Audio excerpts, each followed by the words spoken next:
প্রতিবেশী। প্রতিবেশীর সংখ্যা দিতে গিয়ে আবার কেউ কেউ বর্ণনা করেছেন যে মহল্লার মসজিদে যারা একই সাথে নামাজ আদায় করে তারা সবাই পরস্পরের প্রতিবেশী। আবার কেউ কেউ সংখ্যা দিয়েছেন আপনি আপনার ঘর থেকে জোরে আওয়াজ দিয়েছেন, চিৎকার দিয়েছেন, ডানে বামে সামনে পিছনে যতক্ষণ পর্যন্ত আপনার আওয়াজ ছড়িয়ে যায়, যারাই আপনার আওয়াজ শুনে যতক্ষণ পর্যন্ত আওয়াজ ছড়িয়ে যায় অতটুকু সীমানা পর্যন্ত প্রতিবেশীর সীমানা, অতটুকু পর্যন্ত যারা রয়েছেন তারা আপনার প্রতিবেশী। রাসূল করিম সাল্লাল্লাহু আলাইহি ওয়াসাল্লাম প্রতিবেশীর সম্পর্কে খুবই গুরুত্ব দিতেন। প্রতিবেশীরা হকের উপর খুবই গুরুত্ব দিতেন। এমনকি রাসূল করিম সাল্লাল্লাহু আলাইহি ওয়াসাল্লাম হাদিস বর্ণনা করতেছেন, ওয়াল্লাহি লা ইউমিন, ওয়াল্লাহি লা ইউমিন,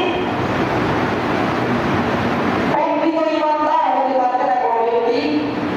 ওয়াল্লাহি লা ইউমিন, প্রকৃত ঈমানদার হতে পারবে না কোনো ব্যক্তি। এই কথা তিনবার বলার পরে সাহাবায়ে কেরাম রাদিয়াল্লাহু তাআলা আনহুম আজমাইন জিজ্ঞাসা করতেছেন, প্রশ্ন করতেছেন, তিনবার ইয়া রাসূলুল্লাহ, আপনি যে পরিপূর্ণ ঈমানদার হতে পারবেন না বিষয়টিকে বারবার বলতেছেন,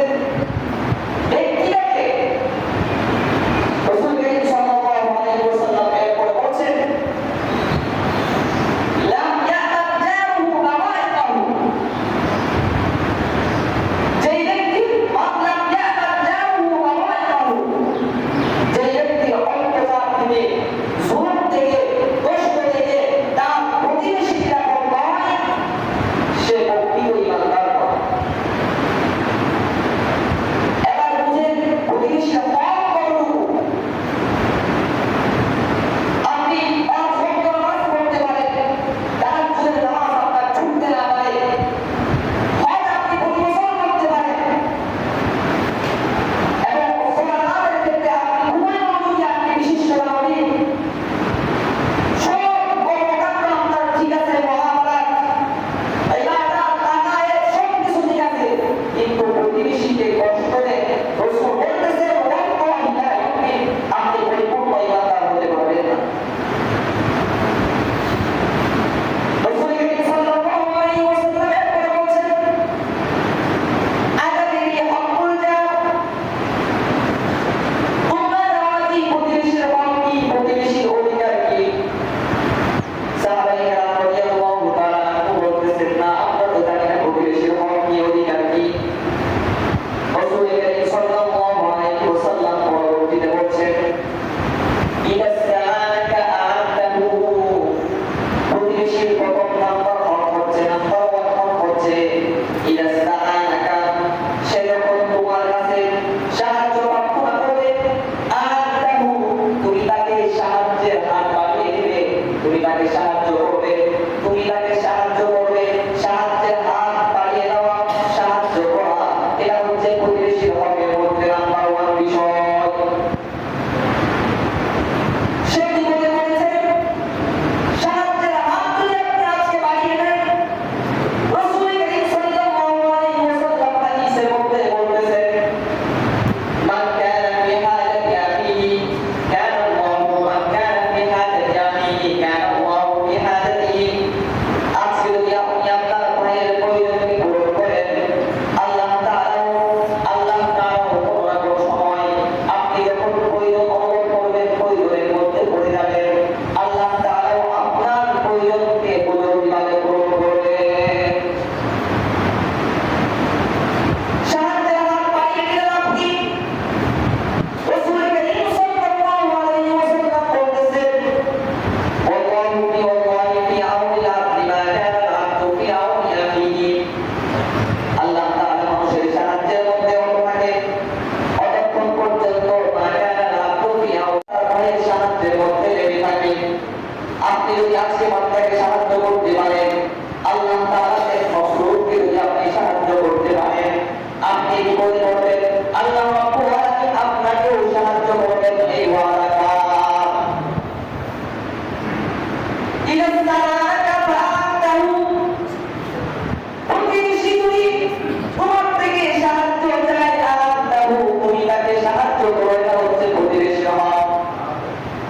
রাসূল করিম সাল্লাল্লাহু আলাইহি ওয়াসাল্লাম বলেন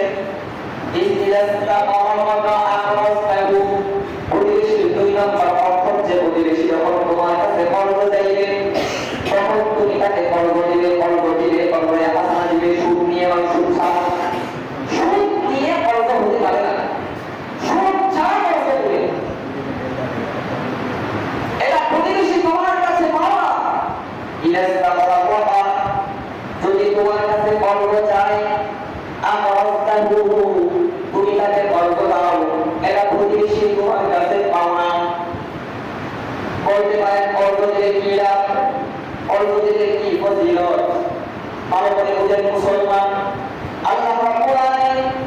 যে কর্জ দেওয়ার পর যদি সুদ করতে না পারে নির্দিষ্ট সময় পরিমাণে নির্দিষ্ট সময়ের মধ্যে যদি সে কর্জ পরিশোধ করতে না পারে আপনি যদি তাকে সময় বাড়িয়ে দেন কর্জ পরিশোধ করার জন্য আরো সময়ের অবকাশ যদি আপনি তাকে দিয়ে দেন তাহলে প্রতিদিন আপনি ওই পরিমাণ সওয়াব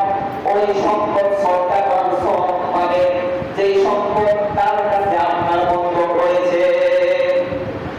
তার কাছে 1 লাখ টাকা কর্জ রয়েছে আপনি তাকে সুদ করার জন্য সময় বাড়িয়ে দিয়েছেন প্রতিদিন 1 লাখ টাকা সদকা করার সওয়াব আল্লাহ রাব্বুল আলামিন আপনার আমলনামার মধ্যে যুক্ত করে দিয়েছেন প্রতিদিন যুক্ত করবে প্রতিবেশী আমাদের মধ্যে বলতেছিলাম ইয়াস্তাগফির ওয়াকা যদি আপনার কাছে প্রতিবেশী কর্জ চাই আখরাসতাহু তাহলে আপনি তাকে কর্জ দিলেন এটা হচ্ছে প্রতিবেশী আপনার কাছে পাওয়া রাসূল করিম সাল্লাল্লাহু আলাইহি ওয়াসাল্লাম বলেছেন প্রতিবেশীর 3 নাম্বার হক হচ্ছে ইদা মারিদা উদ্দাহু প্রতিবেশী যখন অসুস্থ হয়ে পড়বে তখন আপনি তার সেবা শুশ্রূষা করার জন্য তাকে দেখতে যাওয়ার জন্য তার বাড়িতে যাবেন তার বাড়িতে যদি আপনি যান তাহলে আপনার ফজিলত কি রাসূল করিম সাল্লাল্লাহু আলাইহি ওয়াসাল্লাম হাদিসের মধ্যে বর্ণনা করছেন হাদিসের মধ্যে রাসূল করিম সাল্লাল্লাহু আলাইহি ওয়াসাল্লাম বর্ণনা করছেন যদি আপনি সকালবেলা কোনো রোগীকে দেখতে যান তাহলে সাল্লাল্লাহু আলাইহি সাল্লাল্লাহু আলাইহি 70,000 ফেরেশতা আপনার জন্য দোয়া করতে থাকবে হাত্তা ইউসিয়ান সন্তানরা যদি আপনি রোগীকে দেখতে যান হাত্তা ইউসিয়ান সকাল হওয়া পর্যন্ত সাল্লাল্লাহু আলাইহি সাল্লাল্লাহু 70,000 ফেরেশতা আপনার জন্য দোয়া করতে থাকবে অনবরত শুধু তাই নয় রাসূল করিম সাল্লাল্লাহু আলাইহি ওয়াসাল্লাম হাদিসের শেষাংশের মধ্যে বলতেছেন লাহু খলিফুন ফিল জান্নাহ জান্নাতের মধ্যে তার জন্য একটা জান্নাতের বাগান ফলের বাগান তৈরি করে দেওয়া হবে এই জন্য প্রতিবেশীর হক হচ্ছে ইদা মারিদা উদ্দাহু সে যখন অসুস্থ হবে তখন আপনি তাকে দেখতে যাবেন এটা প্রতিবেশী আপনার কাছে পাওয়া আখিরাতের লাভের কথা বললাম দুনিয়ার লাভ কি আপনি যখন আপনার ভাইকে দেখতে যাবেন পরিবারের প্রতিবেশীকে যখন দেখতে যাবেন অতীতের কোন বিষয়ের মধ্যে যদি আপনাদের পরস্পর মনোমালিন্য থাকে তাহলে আপনি যেহেতু তাকে দেখতে গিয়েছেন ওই দেখতে যাওয়ার বিপরীতে সমস্ত মান অভিমান তার অন্তর থেকে দূর হয়ে গিয়ে আপনাদের পরস্পরের মধ্যে মায়া মহাব্বত সৌহার্দ্য আর সম্প্রীতির সেতু বন্ধন তৈরি হবে আখিরাতের লাভ তো আছেই দুনিয়ার মধ্যে মহাব্বত সৃষ্টি হবে ইলা নারীরা উদ্দাহু এবং রাসূল করিম সাল্লাল্লাহু আলাইহি ওয়াসাল্লাম বলতেছেন প্রতিবেশীর হক হলো সে যখন অসুস্থ হবে তখন তুমি তাকে দেখতে যাবা 4 নম্বর প্রতিবেশীর হক ইদা আসাবাহু খায়রুন হান্নাতাহু ইদা আসাবাহু খায়রুন হান্নাতাহু যখন প্রতিবেশী কোনো একটা সুখবর পাবে তখন তুমি সাধুবাদ জানাবে তাকে মোবারকবাদ জানাবে এটা রাসূল করিম সাল্লাল্লাহু আলাইহি ওয়াসাল্লাম প্রতিবেশীর হক হিসাবে আপনার উপর বর্তায় দিয়েছেন তার মেয়ের বিয়ে ঠিক হয়েছে আপনার একজন প্রতিবেশীর মেয়ের বিবাহ ঠিক হয়েছে সে যখন পর্যন্ত আমাকে কাজ দিয়ে দাওয়াত দিবে তখন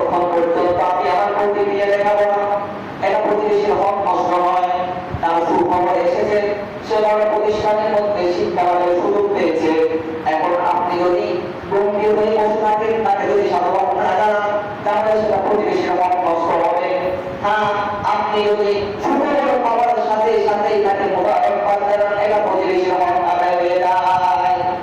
ইসলাম সামাজিকতা শিখাচ্ছে মানুষকে। সমাজ বদ্ধ হয়ে যে বসবাস করে, কোন পদ্ধতি অনুসরণ করে, কোন পদ্ধতি মেনটেন করে যে বসবাস করবেন, সেটা আপনাকে ইসলাম শিক্ষা দিচ্ছে।